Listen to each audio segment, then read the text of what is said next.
Y es solo por gracia, solo por la fe, solo en su palabra, solo en Cristo Rey. Hace la gloria por su eterno amor, es por fe y no por obras. Y es solo por gracia, solo por la fe. Buenos días a todos, es un privilegio estar aquí y ver a personas que me han ayudado en el pasado también, caras conocidas, y quiero agradecer a David Barceló por la invitación que me hizo ya hace un buen tiempo, varios meses, y siempre no es que rehúse venir, pero por cuestiones de compromisos no había podido estar aquí con vosotros. También, ver la fidelidad de Dios, cómo ha obrado aquí en esta iglesia, y recuerdo en el 2008 una reunión donde éramos menos de 20 y ahora ver la gente aquí llenando este lugar. Y siempre es bueno volver a ver la fidelidad de Dios sobre nuestras vidas. El día de hoy vamos a meditar en un texto que se encuentra en Deuteronomio capítulo 32. Les invito a abrir sus Biblias en ese capítulo. Y siempre es bueno poner el libro en su contexto. Moisés ha estado 40 años con el pueblo de Israel. Desde la salida de Egipto, cómo Dios realmente hace que haya plagas sobre la tierra de Egipto, cómo realmente el Señor abre el mar, el pueblo de Israel pasa por en medio del mar Rojo como tierra seca. Llegan al desierto del Sinaí, están dando vueltas por 40 años. Y vemos cómo Dios, a pesar de todo, sigue sustentando al pueblo con maná, hace que salga agua de la roca. Están alimentándose por 40 años, sus vestiduras nunca se han desgastado. Y llegamos a un momento en la vida del pueblo de Israel, cuando Israel ya está del otro lado del Jordán, está a punto de cruzar el río Jordán y entrar en la tierra prometida. Y Moisés ahora es un anciano, ha estado con el pueblo 40 años, y vamos a ver sus últimas palabras. Es interesante ver los últimos capítulos, haciendo un resumen breve. Vemos, por ejemplo, en el capítulo 28, cómo Moisés empieza a hablar de las bendiciones que puede traer la obediencia y las consecuencias de la desobediencia. Y en el capítulo 28 vemos cómo Moisés, predicando la palabra de Dios, menciona cómo las consecuencias de la desobediencia son 4 veces más fuertes que el obedecer al Señor. Moisés advierte acerca de las cosas que van a acontecer, menciona otra vez el pacto, algo que veremos más adelante. En el capítulo 30 da su último sermón, la última persuasión, donde Moisés dice que Dios va a circuncidar al pueblo de Israel, va a circuncidar el corazón si ellos creen. En el 31 vemos la sucesión de Josué como el futuro líder de la nación. Y llegamos al capítulo 32, que es un cántico. Es como si fuera el cántico de la nación de Israel. Y a diferencia de los cánticos de otras naciones, este cántico tiene como resumen el siguiente: Dios va a ser justo, nos va a castigar, vamos al exilio, pero la gracia viene al final. Algo interesante de este capítulo es que este capítulo es el punto de partida para los profetas del Antiguo Testamento. La gran mayoría de ellos van a predicar lo que viene siendo este capítulo. Un mensaje dual en 2 puntos principales: juicio y salvación. ¿Por qué? Porque este capítulo tiene reflejado lo que viene siendo el pacto. Así como el día de hoy nosotros tenemos tratados de naciones. Por ejemplo, cuando España firma la entrada al euro, España ya no se puede echar para atrás, es un tratado que tiene que respetar. Y de esta misma forma nosotros tenemos un tratado con Dios, un pacto, en el cual si estamos en ese pacto, en principio no podemos echarnos para atrás. Y cualquier tratado o pacto tiene 2 personas, o 2 personas que firman principalmente esa cuestión. Y realmente lo que hace que un tratado tenga fuerza es esa ratificación de la firma. Y en el Antiguo Testamento vemos exactamente lo mismo. Lo que tiene, o lo que hace más bien que la Biblia tenga autoridad, es que la Biblia refleja ese pacto, ese tratado de Dios con nosotros. Y los tratados en el mundo antiguo tenían un preámbulo donde se mencionan las personas contratantes, tenían un prólogo histórico, como una de las personas a través de la historia ha sido fiel. Había una cláusula de bendiciones y maldiciones, y había una estipulación final de lo que pasará si ese pacto es quebrantado. Y de la misma forma este capítulo está dividido en esos 4 puntos principales. Y el último punto, que es el que veremos a mayor detalle, es este, que a pesar de que el pacto está quebrantado, Dios obrará de una forma impresionante y salvará a su pueblo. Y antes de pasar a la predicación de la palabra, oramos, pedimos la bendición del Señor y pasamos a la exposición de su palabra. Oremos. Padre, te pido que en esta mañana tú seas con nosotros. Padre, te pido que obres por medio de tu Espíritu Santo, que tú nos des ojos para ver, oídos para oír y un corazón para entender. Para que podamos llegar al corazón del Evangelio visto en el Antiguo Testamento y cómo realmente tú has enviado a tu Hijo Jesús para que hiciera expiación por nosotros. Padre, gracias por tu Hijo, por lo que ha hecho, y porque incluso el día de hoy sigue salvando a personas. Padre, te pido que sean gratos los dichos de mi boca y la meditación de mi corazón delante de ti. Amén. Deuteronomio capítulo 32. Esta es la palabra del Señor. Entonces habló Moisés a oídos de toda la congregación de Israel las palabras de este cántico hasta acabarlo. Escuchad cielos y hablaré, y oiga la tierra los dichos de mi boca. Goteará como la lluvia mi enseñanza, destilará como el rocío mi razonamiento, como la llovizna sobre la grama y como las gotas sobre la hierba. Porque el nombre de Jehová proclamaré, engrandeced a nuestro Dios. Él es la roca, cuya obra es perfecta, porque todos sus caminos son rectitud. Dios de verdad y sin ninguna iniquidad en él, es justo y recto. La corrupción no es suya, de sus hijos es la mancha. Generación torcida y perversa.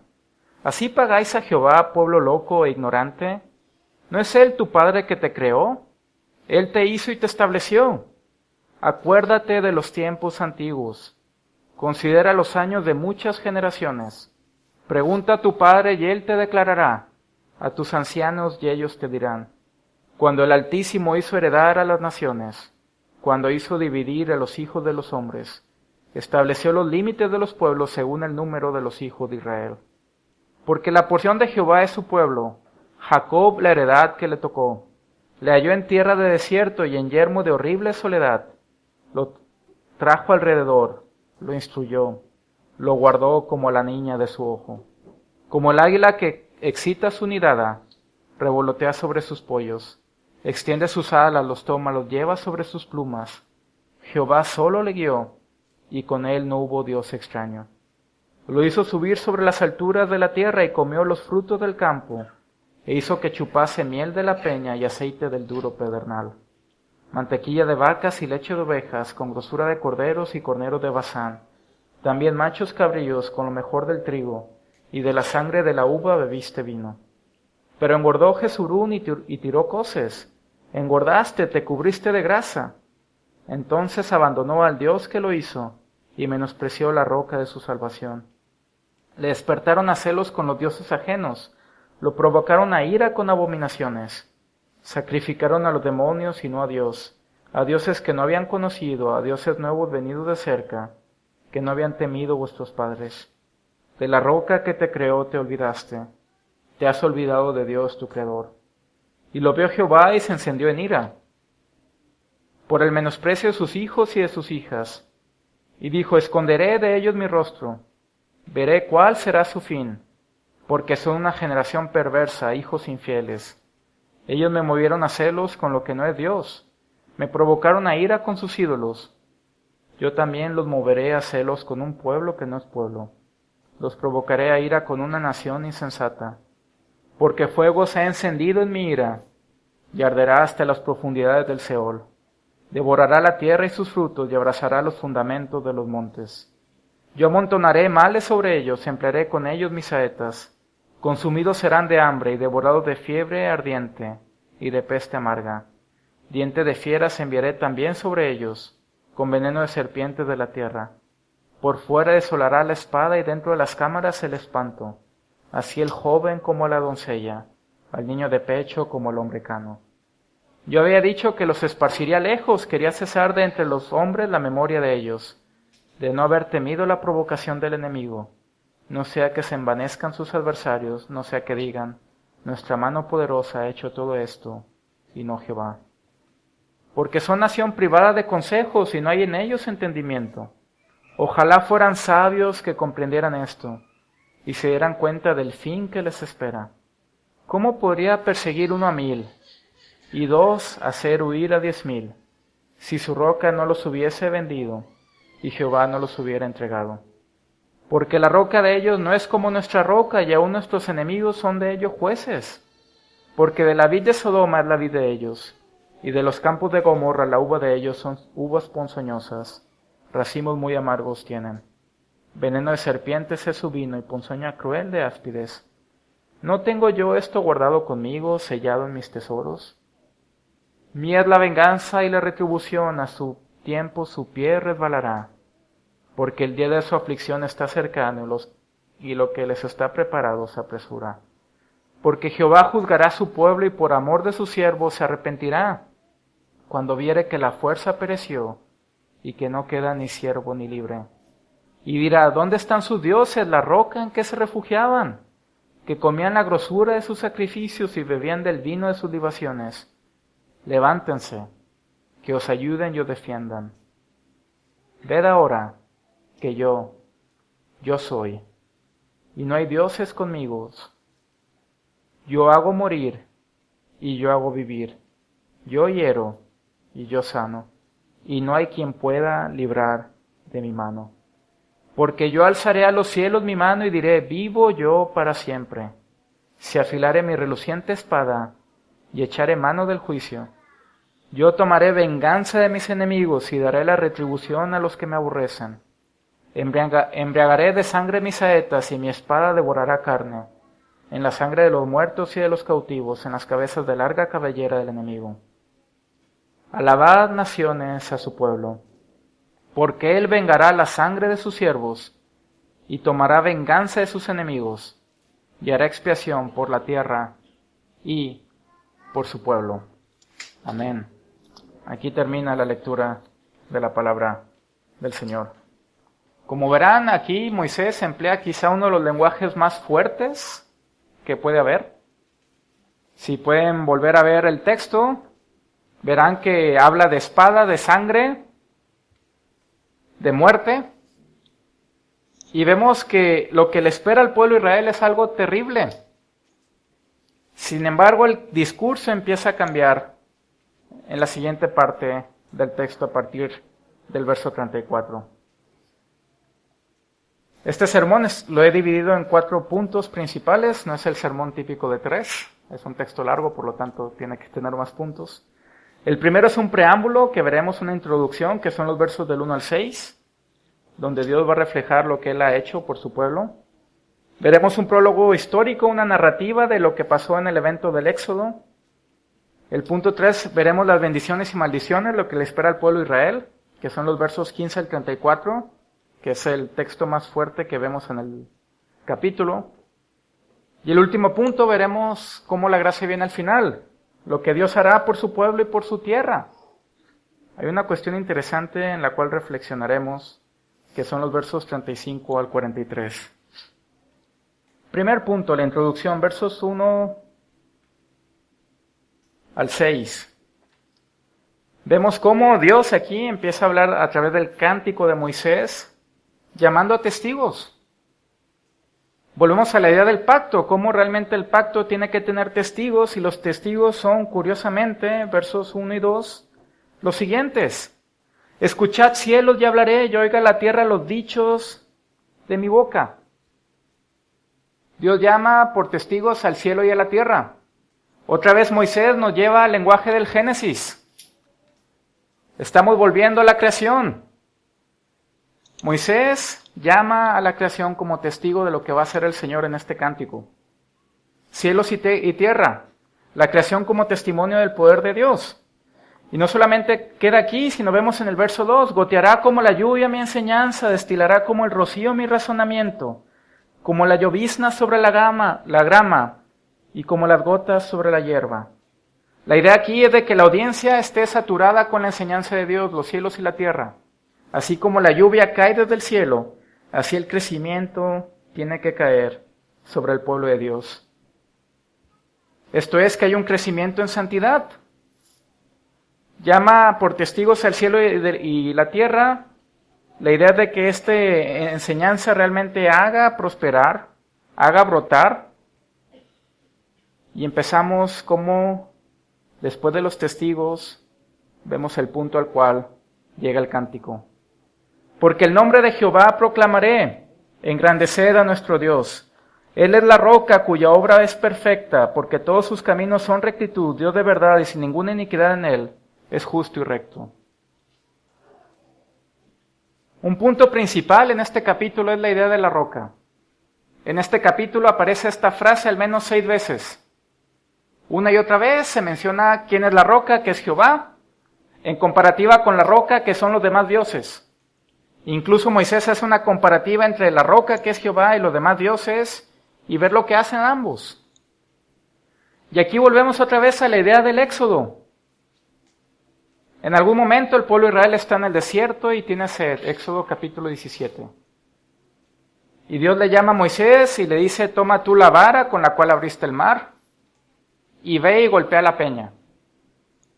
Y Moisés va con esa vara, golpea la peña, ¿y qué pasa en ese evento?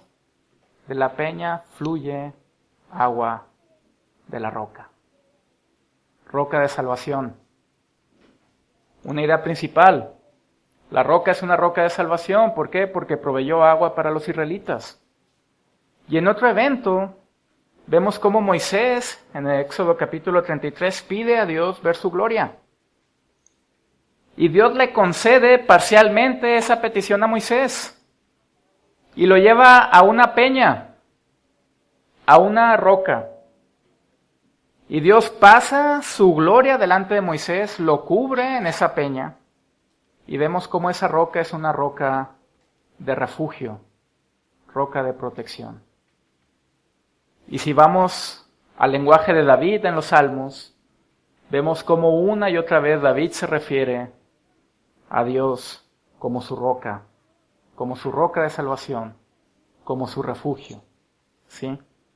Y esta roca, increíblemente, de acuerdo a Pablo, en 1 Corintios 10, Pablo llega a esta conclusión. Y Pablo, el apóstol, empieza a hablar a una iglesia de gentiles acerca del evento del Éxodo.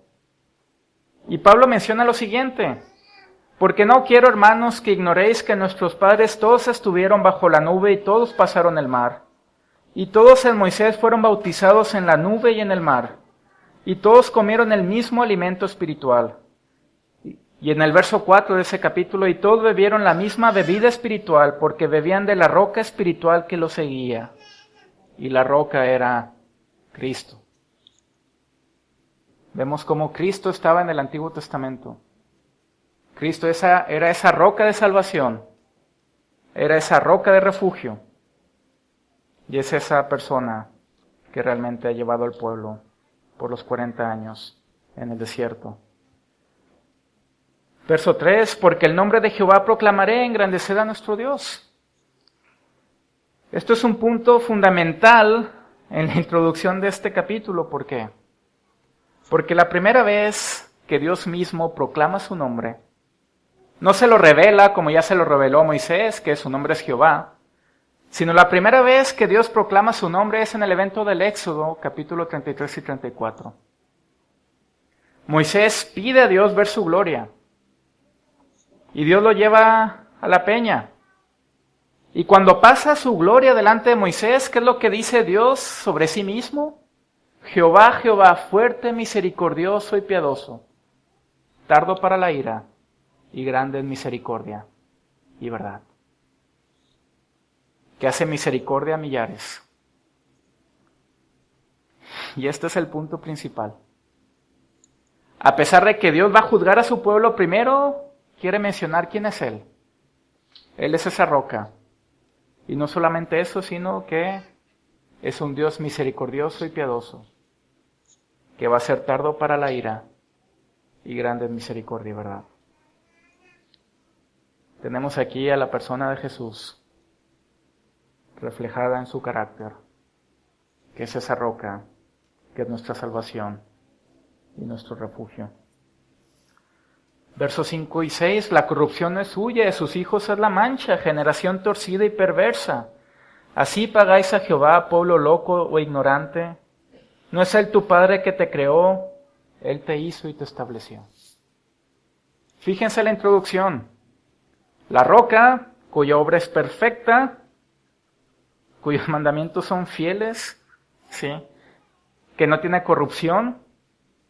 Esta roca que realmente es grande en misericordia y amor, que es salvación, que es refugio. Sin embargo, vemos en los versos 5 y 6 cómo el pueblo le paga a Dios en base a lo que Él le ha hecho, ¿sí? Y la cuestión que es que el pueblo se ha olvidado, que realmente no lo adora como es, que es un pueblo ignorante, que es un pueblo que a pesar de que ha recibido el conocimiento como la lluvia sobre la tierra, realmente es un pueblo que no busca a Dios. Como punto de aplicación, he estado leyendo una novela que se llama En la historia de dos ciudades, de Charles Dickens. Y es una novela que yo les recomiendo que, sobre todo los jóvenes que no tienen, que tienen vacaciones, que lean algo en estas vacaciones y aprovechen su tiempo. Que lean esta novela, no es larga, Y es la historia de dos ciudades, y las dos ciudades son París y Londres. Y la novela está tiene como punto de referencia histórico el evento de la Revolución Francesa.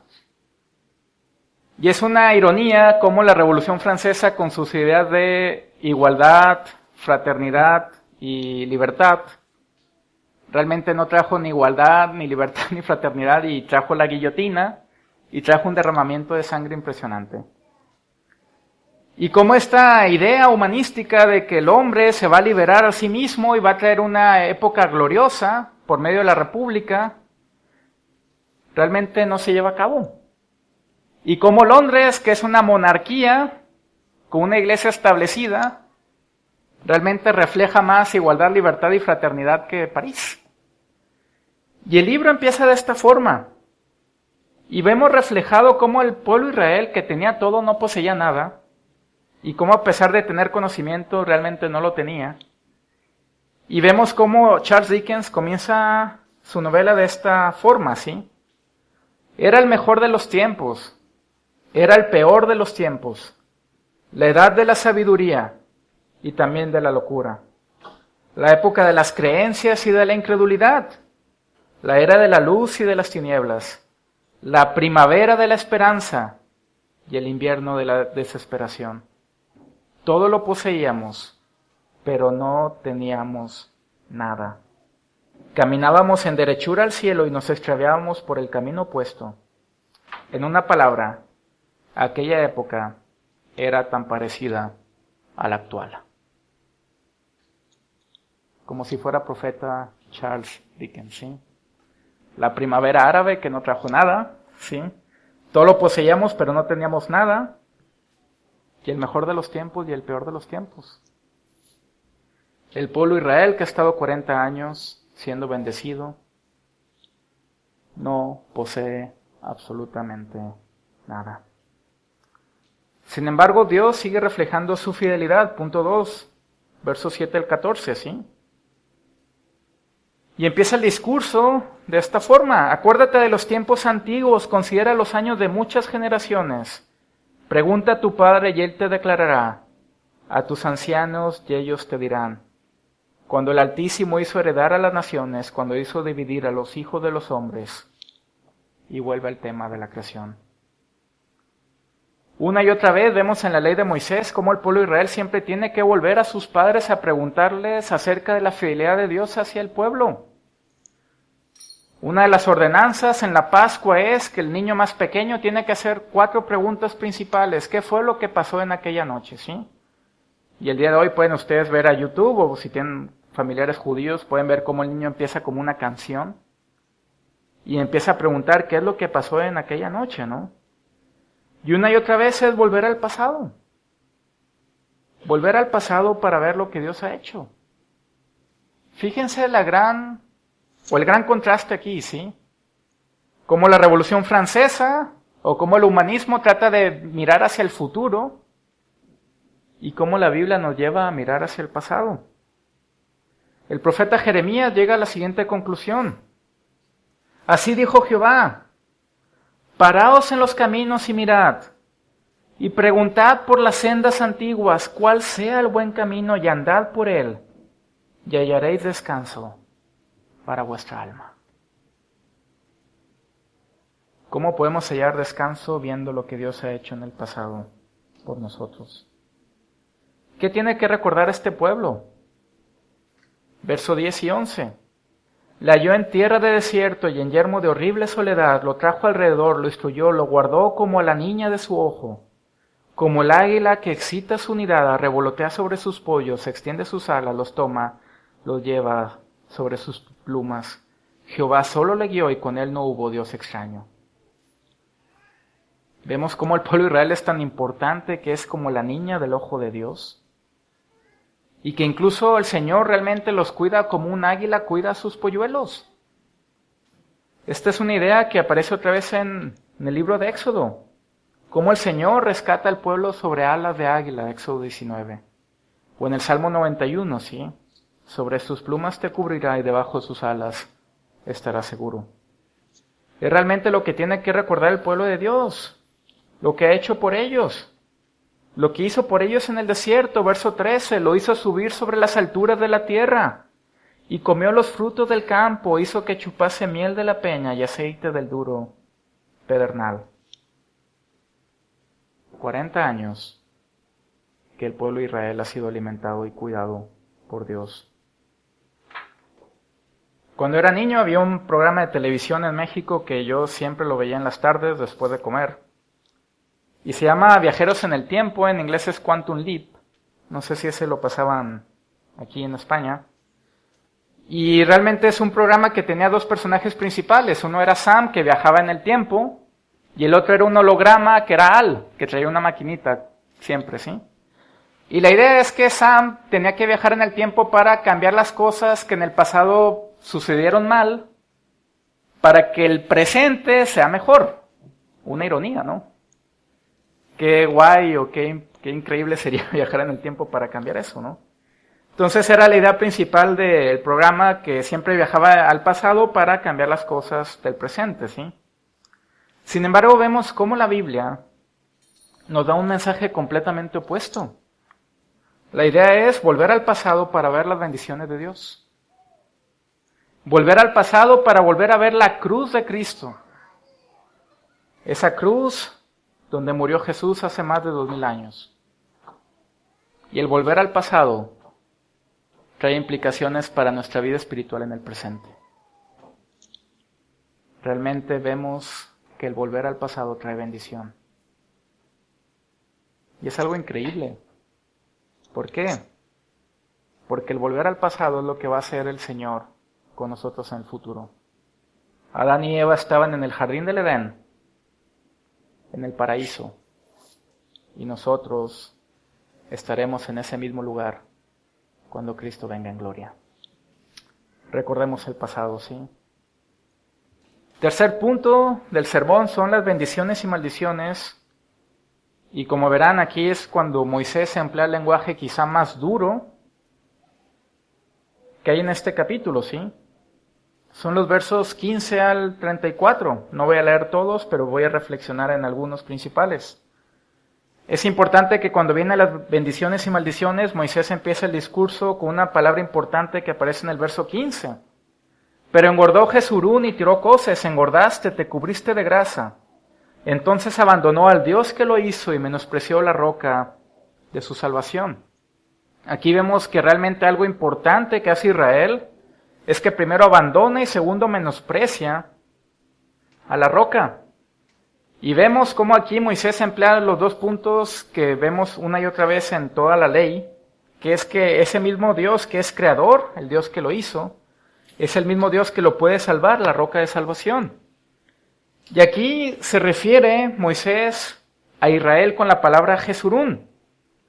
Esta palabra Jesurún no aparece muchas veces en el Antiguo Testamento, y es un nombre poético o más bien cariñoso para Israel. Es un nombre que viene de la raíz hebrea que significa el justo. ¿Sí?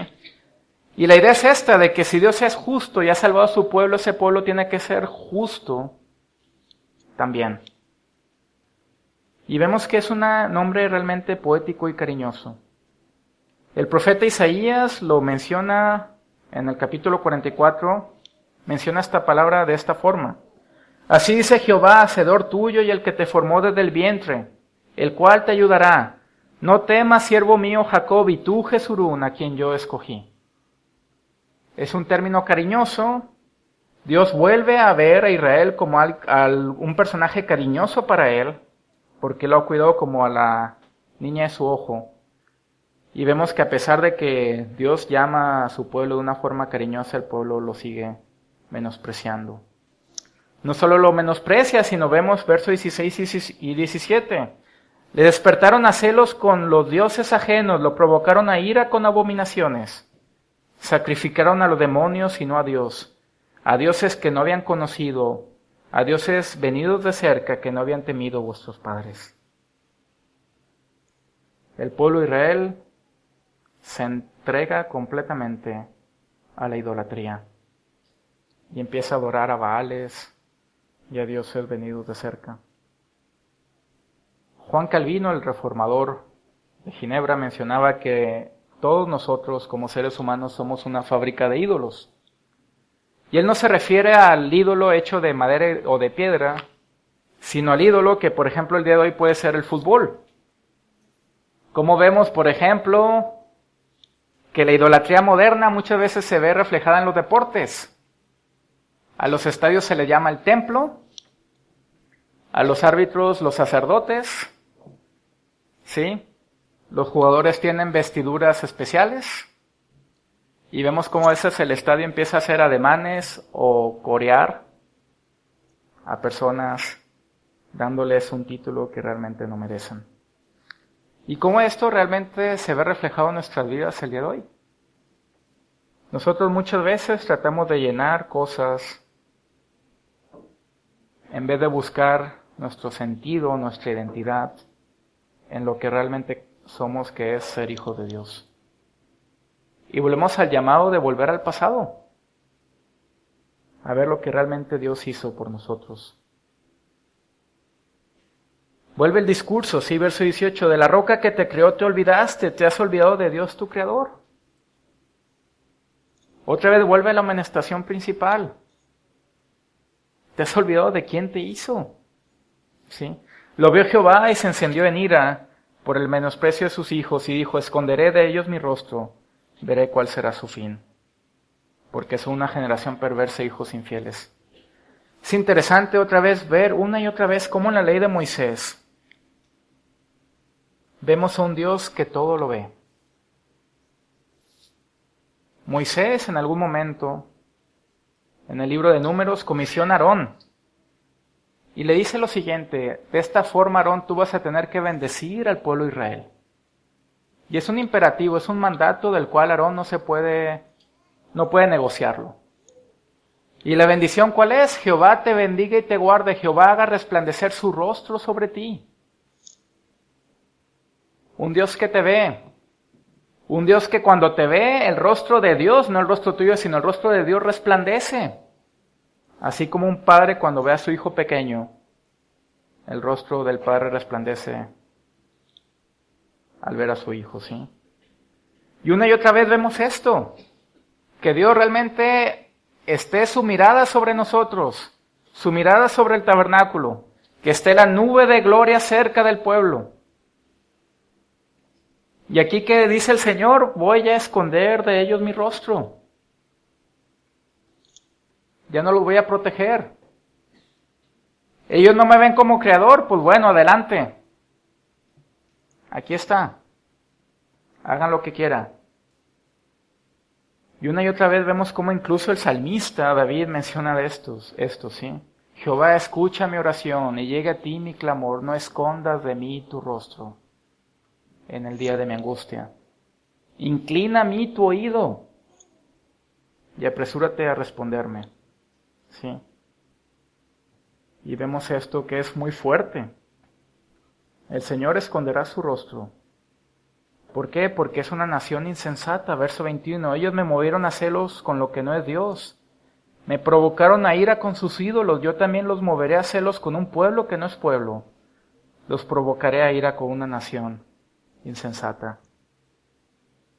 Es curioso que el apóstol Pablo en la epístola a los Romanos llega a la conclusión, de acuerdo a este verso, incluso lo cita en Romanos 10:19, y menciona cómo a pesar de que aquí vemos bendiciones y maldiciones,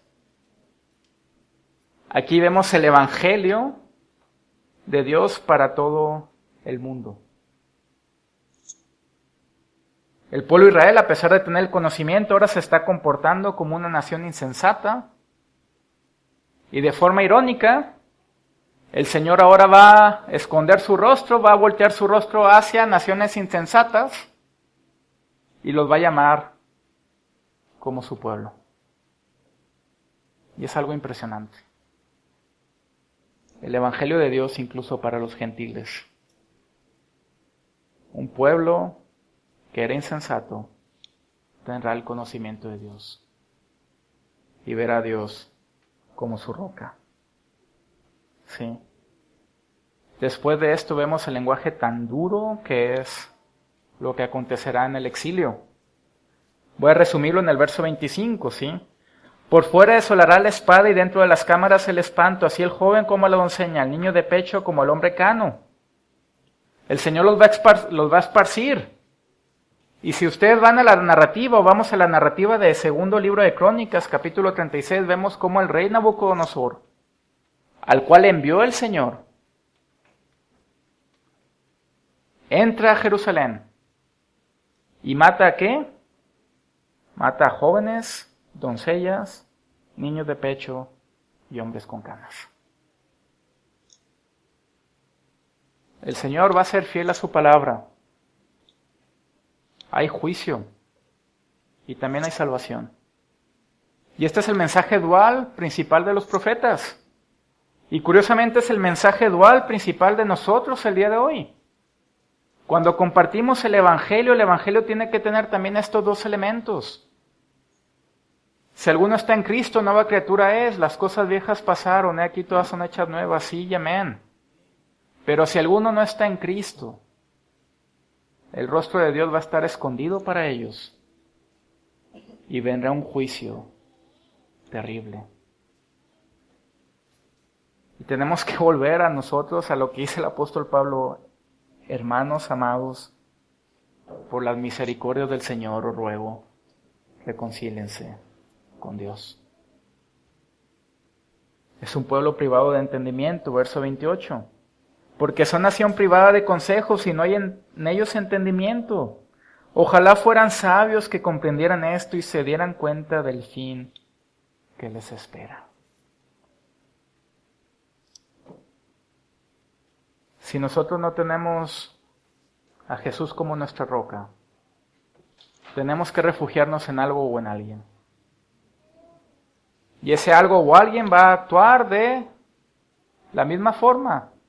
Va a ser nuestra salvación y ese algo o alguien va a ser nuestro refugio. Y es triste ver cómo muchas personas llegan a estas conclusiones.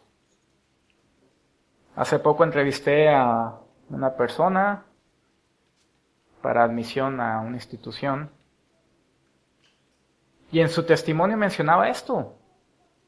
Cómo esta persona pensaba que el matrimonio iba a traer salvación y refugio para su vida. ¿Y qué pasa? Que si Cristo no estaba ahí, pues ese matrimonio no trajo ninguna salvación ni refugio para esta persona.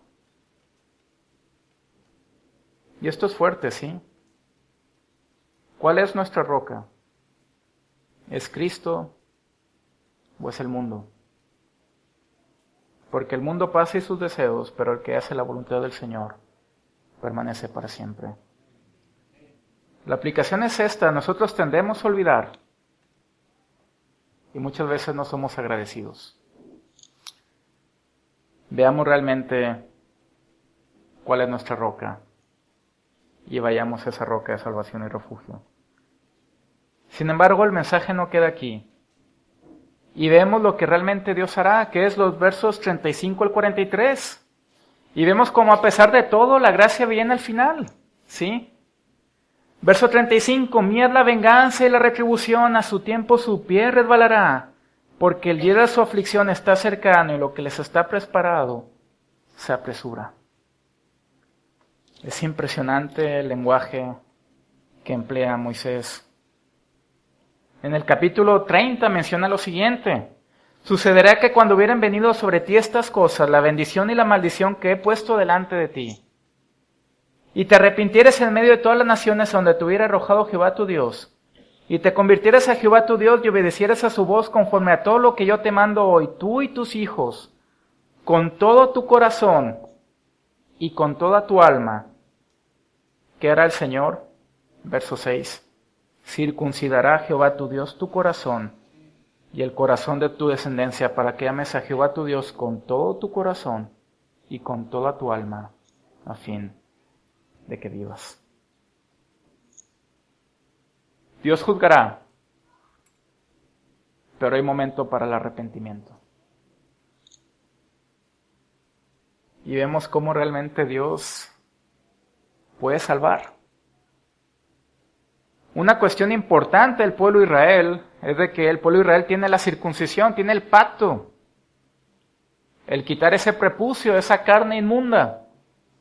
Pero vemos cómo ese pacto apunta a una realidad espiritual más trascendental, que es el cambio interior de la persona.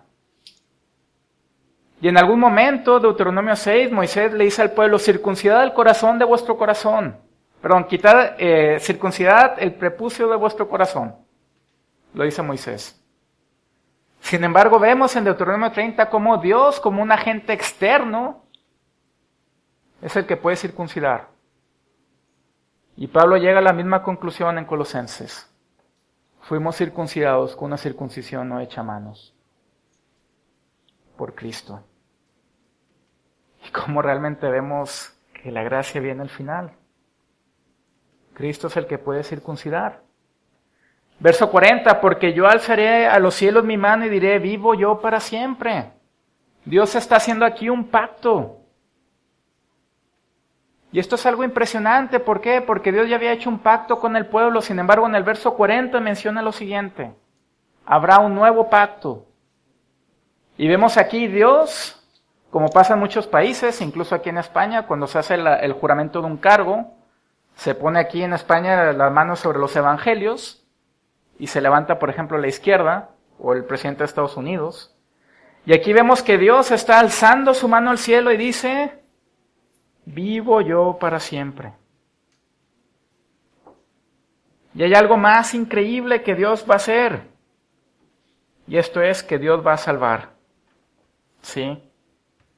Menciona el verso 43. Alabad naciones a su pueblo, porque Él vengará la sangre de sus siervos y tomará venganza de sus enemigos, y hará expiación, ¿y qué dice el texto hebreo? Por la tierra y por su pueblo. Este verso es quizá uno de los versos más impresionantes del Antiguo Testamento. Y vemos cómo Dios está jurando y cómo Dios mismo está diciendo que Él va a hacer expiación por dos cosas: por la tierra y por su pueblo. Y este es un punto en el cual debemos de meditar. Cuando Adán y Eva pecan, la maldición no solamente va sobre ellos, sino va sobre la tierra. Y la idea de Dios es ¿cuál? Que nosotros volvamos al paraíso. Cuando Jesús está en su ministerio terrenal, ve la ciudad de Jerusalén y empieza a llorar. Y le duele. Y cuando Jesús anuncia que va a irse, le dice a sus discípulos que está preparando un lugar para nosotros. Y cuando Jesús está en aquella cruz, muriendo por nuestros pecados, le dice al ladrón que estaba al lado de él, desde hoy estarás conmigo en el paraíso. La misma palabra con la cual se traduce el jardín del Edén. Y vemos que ese paraíso no es algo terrenal, sino es algo celestial. Y en la última visión de Juan ve la santa ciudad de Jerusalén descender del cielo de Dios. Y vemos cómo realmente Dios hace expiación por la tierra y hace expiación por su pueblo en la persona de Cristo. Cristo muere, se entrega por nosotros, el justo por los injustos. Al que no conoció pecado, por nosotros lo hizo pecado, para que nosotros fuésemos hechos la justicia de Dios en él. Cristo es esta roca que trae salvación, que trae refugio y que hace expiación. En Apocalipsis capítulo 15, Juan ve una visión. Y esta visión es la siguiente. Vi en el cielo otra señal grande y admirable. 7 ángeles que tenían las 7 plagas postreras, porque en ellas se consumaba la ira de Dios. Vi también como un mar de vidrio mezclado con fuego, y los que habían alcanzado la victoria sobre la bestia y su imagen, y su marca y el número de su nombre, en pie sobre el mar de vidrio con las arpas de Dios. Y cantan el cántico de Moisés, siervo de Dios, y el cántico del Cordero, diciendo: grande y maravillosas son tus obras, Señor Dios Todopoderoso, justos y verdaderos son tus caminos, Rey de los santos. Este cántico de Deuteronomio 32 se volverá a escuchar en los cielos nuevos y tierra nueva. Quiero terminar con una historia. Y esta historia está en la novela de Historia de 2 ciudades. Y es una novela que realmente refleja más que quizá, después de la Biblia, la importancia de la redención y la expiación. Y esta historia tiene 3 personajes principales, ¿sí? Uno de ellos es Sidney Carton, que es un abogado inglés. Otra es Lucy, una mujer. Y el tercer personaje es Charles Evremond. Y Carton en algún momento le había dicho a Lucy que él iba a cuidar por ella y por su familia. Lo que pasa es que este Charles ha vuelto a Francia y lo han pillado y lo van a castigar con la muerte en guillotina. Sidney se entera de esto y va a hacer algo increíble. Va a ir a acercarse a la prisión como abogado, lleva cloroformo, va a dormir a Charles, se va a cambiar las vestiduras y él se va a vestir como el preso. Y algo increíble es de que se llevan a Charles y él va a pagar el castigo que merecía este hombre francés. Voy a parafrasear algunas cuestiones de la novela. Ustedes la pueden leer en sus casas, pero es importante y quiero reflexionar unas cosas importantes. En las últimas horas de su vida, el corazón de Carton se entremecía. Me dijeron que te habían puesto en libertad, ciudadano Evremond. Así fue, pero luego me prendieron otra vez y me condenaron. Aquí Carton se está haciendo pasar por el ciudadano Evremond y está hablando con una niña que también la van a matar. Pero la niña empieza a pensar, este no se parece al hombre que he visto anteriormente. ¿Querrás permitirme, ciudadano, que tenga tu mano entre la mía cuando salgamos? No me falta valor, pero eso me daría mucho ánimo. Y mientras los ojos pacientes de la niña se fijaban en él, observó que en ellos se pintaba primero la duda y luego el asombro. Carton oprimió los flacos dedos estropeados por el trabajo y por la miseria y los llevó a sus labios. ¿Vas a morir por él?, murmuró ella. Sí, y por su mujer y por su hija. ¿Me dejarás tener entre las mías tu mano, valeroso desconocido? Calla, por favor. Sí, pobre hermana mía, hasta el último momento. Después lo llevan hacia el lugar donde lo van a ejecutar. Se vació la segunda carreta y se acercó la tercera. Y después desciende del puesto Ebremón. Inmediatamente la niña, que seguía estrechando entre las suyas la mano de su compañero, el cual colocó a la joven de espalda al mortífero aparato que funcionaba sin descanso. Ella le dirigió una mirada de agradecimiento. A no ser por ti, mi querido desconocido, no estaría yo tan tranquila, porque soy naturalmente medrosa, ni habría sido capaz de elevar mis pensamientos hacia aquel que murió para darnos esperanza y consuelo. Creo que el cielo te ha enviado a mi lado, o tú al mío, contestó Carton. No apartes tu mirada de mi querida hija mía, y no te ocupes de nada más. Así lo haré mientras estreche tu mano, y trataré de no pensar en nada más cuando la deje, si el golpe es rápido. Será rápido, no tengas miedo. Los dos estaban confundidos con los demás condenados, pero hablaban como si estuvieran solos, con las manos cogidas y los ojos fijos uno en otro. Aquellos dos personajes tan distintos iban a emprender juntos el viaje eterno. Quisiera preguntarte una cosa, dijo ella. Pregunta lo que quieras, dulce hermana mía. ¿Crees que tendré que aguardar mucho la llegada de las personas que me son queridas en el mundo mejor, en que muy pronto nos hallaremos tú y yo? No, querida mía. Allí no existe el tiempo, ni se conocen los dolores o las pesadumbres. ¿Cuánto me consuelan tus palabras?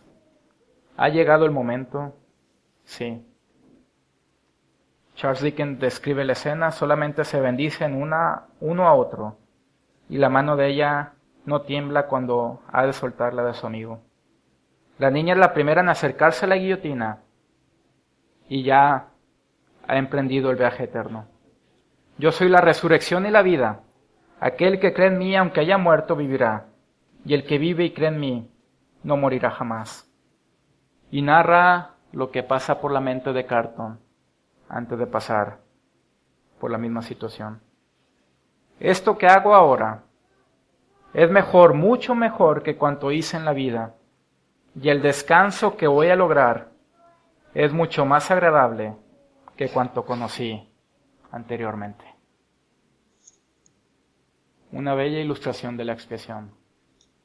Pero más importante, ver que Cristo realmente ha muerto por nuestros pecados, ha resucitado para darnos vida y nos ha preparado una tierra, la cual es perfecta y a la cual llegaremos. La gracia viene al final, no lo olvidemos y estemos agradecidos con nuestra roca. Amén. Oremos. Padre, gracias por tu palabra y también por esta iglesia. Te pido por el liderazgo, Padre, que siga siendo un lugar que proclame tu evangelio, que siga llevando más hijos a tu gloria y que siga siendo testimonio en este punto de Barcelona. Padre, sé con nosotros que la gracia del Señor Jesucristo, tu amor, Padre, y la comunión con el Espíritu Santo sean con todos y cada uno de nosotros, desde ahora y para siempre. Amén.